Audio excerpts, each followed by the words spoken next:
Salam alaikum, bonjour tout le monde. Alors, en commerce international, nous savons bien qu'il y a un éloignement géographique. Mais encore, il y a une différence de langue, une différence de loi, une différence de juridiction. C'est pour cela, pour résoudre ce problème, la Chambre de commerce international a instauré des incoterms. International, commercial, terme. Ce sont des termes de commerce international. Leur objectif, c'est de déterminer la limite de responsabilité et de charge entre vendeurs et acheteurs. Donc ces incoterms déterminent jusqu'à quelle limite le vendeur est responsable des frais et des charges de la marchandise. Ils sont à l'ordre de 11 selon les incoterms de 2010.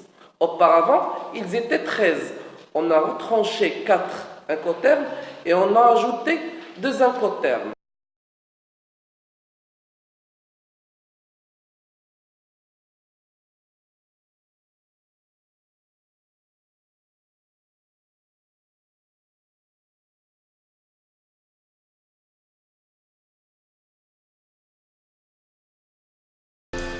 Bonjour, aujourd'hui nous allons voir les liner terms. Alors liner est un mot qui désigne le navire de ligne régulière. Terme signifie condition. Alors les liner terms sont donc les conditions de connaissement maritime de ligne régulière. Ils concernent la gestion des frais de manutention et de l'embarquement ou de débarquement des marchandises.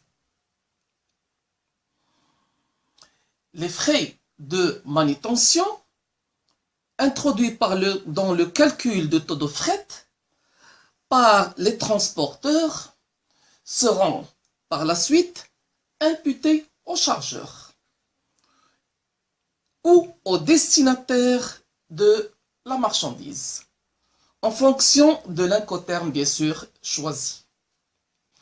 À l'embarquement des marchandises, mise sous palon, fourniture des élingues, accrochage, hissage, virage, descente en cale et arrimage.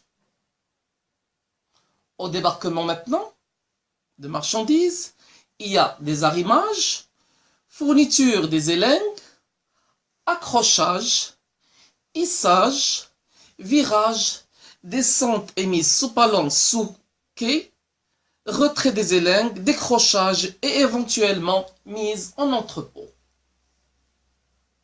En fait, les frais sont supportés par le chargeur, le transporteur ou le destinataire. La société maritime qui supporte ces frais, en fait, elle les intègre dans le fret maritime. Voilà, quand vous voyez le schéma,